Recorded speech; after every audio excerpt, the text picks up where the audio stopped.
তো ওই রকম 2-3 মিনিট বা 3-4 মিনিট যদি কেউ থাকে, তাহলে লিঙ্কডইন ধরে নিবে যেটার মধ্যে গুরুত্বপূর্ণ ভ্যালু বা এটার মধ্যে ওরকম কিছু আছে।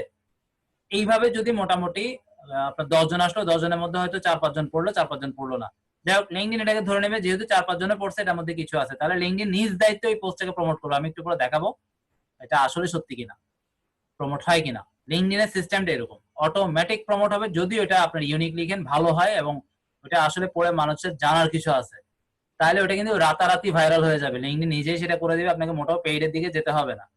আর পেইডে যায় মোটামুটি সেই ক্ষেত্রে যাদের আসলে বিজনেস তারা তো এত সময় নাই, ওরা মোটামুটি সরাসরি পেইডেই চলে যায়। তো আমরা তো পেইডে যাবো না, আমরা অর্গানিকে যাবো। লিঙ্কডইনের মতো একটা একমাত্র প্ল্যাটফর্ম যে এইভাবে পেইড ছাড়া অটোমেটিক্যালি লিঙ্কডইন নিজে এটাকে মানে প্রমোট করে দিবে। তো তো 2-3 দিন পরের ব্যাপারটা আশা করি বুঝতে পারলেন যে 2-3 দিন ধরে এটা অনেকে নিউজ ফিডে গেছে।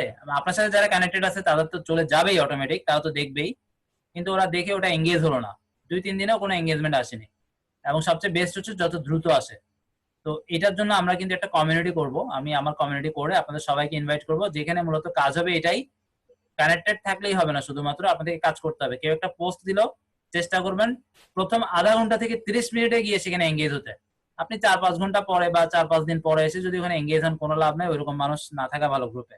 এমন একটা কমিউনিটি করা হবে যেখানে যারা থাকবে ওইরকম অ্যাক্টিভ হতে হবে, ঠিক আছে? আধা ঘন্টা থেকে 1 ঘন্টা, এটা যে কোনো প্ল্যাটফর্মে, টুইটার বলেন, তারপর কি বলে ইনস্টাগ্রাম বলেন, ফেসবুক বলেন, মানে প্রত্যেকটা প্ল্যাটফর্মে এই অ্যালগোরিদমটার উপরেই ডিপেন্ড করে, বা ওরা অ্যাকশন গুলো দেখে যে একটা পোস্ট করার সাথে সাথে কি হচ্ছে, এবং সেটা যত দ্রুত 5-10 মিনিটের মধ্যে হলে আরো ভালো, এবং সর্বোচ্চ আধা ঘন্টা থেকে 1 ঘন্টার মধ্যে যদি হয় মোটামুটি এগুলো কাউন্টেবল। এরপরে তেমন একটা কাউন্ট হয় না, কারণ এটা এমনি এমনি অনেক কিছু হয়ে যায় আসলে।